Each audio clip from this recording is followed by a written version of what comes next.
नमस्कार दोस्तों, हमारी आज की कहानी का नाम है डॉक्टर बहू। प्रियंका डॉक्टर की पढ़ाई कर रही थी, लेकिन उनकी सास कोकिला को उनका पढ़ाई करना बिल्कुल पसंद नहीं था और वह जानबूझकर उसे घर के कामों में उलझाए रखती थी।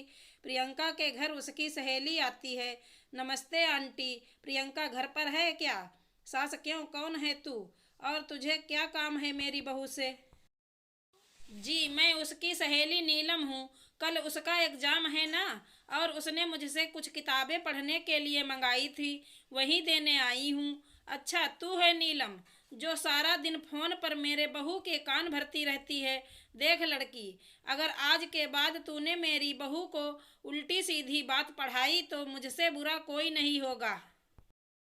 अरे खबरदार, अगर आज के बाद तूने मेरी बहू को फोन किया और दोबारा इस घर में दिखाई दी। अरे माँ जी, पता नहीं आप किस जमाने की औरत हैं। मैं तो सिर्फ आपकी बहू की मदद करना चाहती थी, लेकिन क्या करें, बेचारी की किस्मत ही फूटी है। उसे आप जैसी सास मिली हैं। ठीक है, जाती हूँ मैं।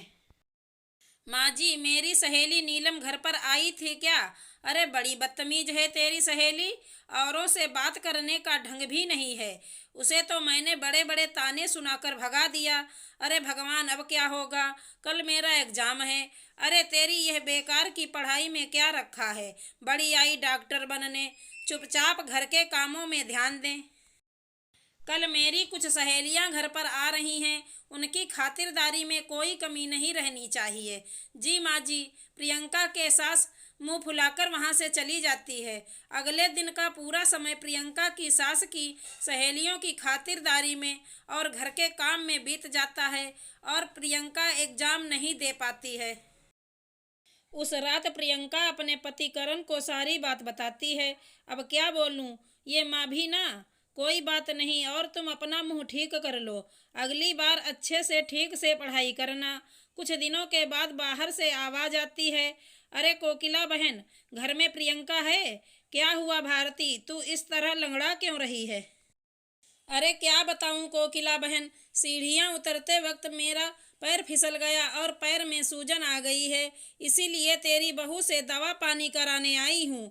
मेरी समझ में नहीं आता, लोग छोटी छोटी बातों को लेकर डॉक्टर के पास क्यों जाते हैं। अरे तेरा पैर मुड़ गया है ना, बस ला, अभी तेरे पैर को मैं ठीक कर देती हूँ। दिखा तेरा पैर। कोकिला भारती का पैर पकड़कर जोर से खींचती है।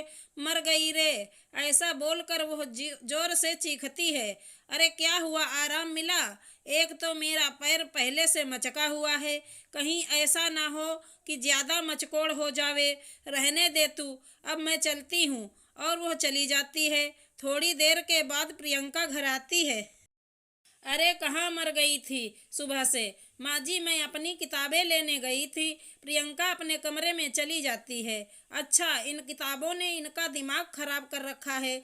यह किताबें ही सारी मुसीबत की जड़ हैं।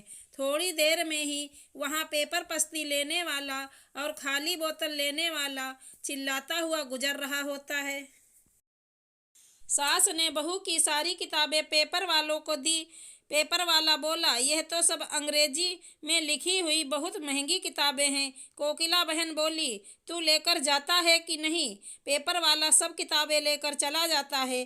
प्रियंका को जब इस बात का पता चलता है तो वो बहुत दुखी होती है और अपनी पढ़ाई पूरी करने के लिए लाइब्रेरी में पढ़ने के लिए जाने लगती है।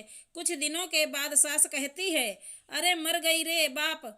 सास को बहुत दर्द होता है और वह चीखने लगती है। उसको सहा नहीं जाता। क्या हुआ माँ, तुम्हारी तबीयत बिगड़ती जा रही है? वो बंगाली बाबा की दवाइयाँ नहीं लाई? अरे नाम मत ले उस ठगी का। वो खुद का उपचार ही नहीं कर सकता, मेरा क्या खाक करेगा? बेटा ठीक है ना? मैं प्रियंका को फोन करके बुलाता हूँ।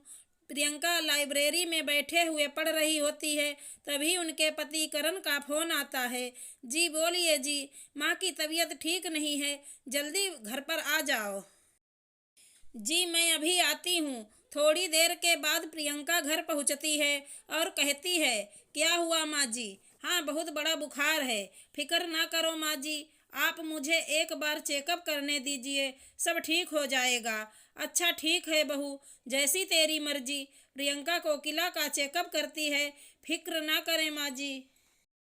आपकी बीमारी समय रहते पता चल गई, ठीक हो जाएगी। अगर थोड़े दिन गुजर जाते तो इन्फेक्शन ज़्यादा फैल जाता और लेने के देने पड़ जाते। प्रियंका अपनी सास को एक इंजेक्शन लगा देती है और कुछ खुद दवाइयाँ खाने को दे देती है। आप एकदम ठीक हो जाएंगी। कुछ दिनों के बाद कोकिला पूरी तरह ठीक हो जाती है। अपनी बहू के साथ किए गए बुरे बर्ताव से कोकिला को बहुत पछतावा और शर्मिंदगी महसूस होता है। वो अपनी गलती का पश्चाताप करने के लिए अपनी बहू को उसकी किताबें ला कर देती है। मुझे माफ़ कर दे बहू, अगर तू सही वक्त पर मेरा इलाज नहीं करती तो पता नहीं क्या होता। माँ जी, आप ये कैसी बातें कर रही हैं? मैंने जो किया वो तो बहू होने के नाते मेरा फर्ज था। हमारी आज की कहानी कैसी लगी? धन्यवाद दोस्तों।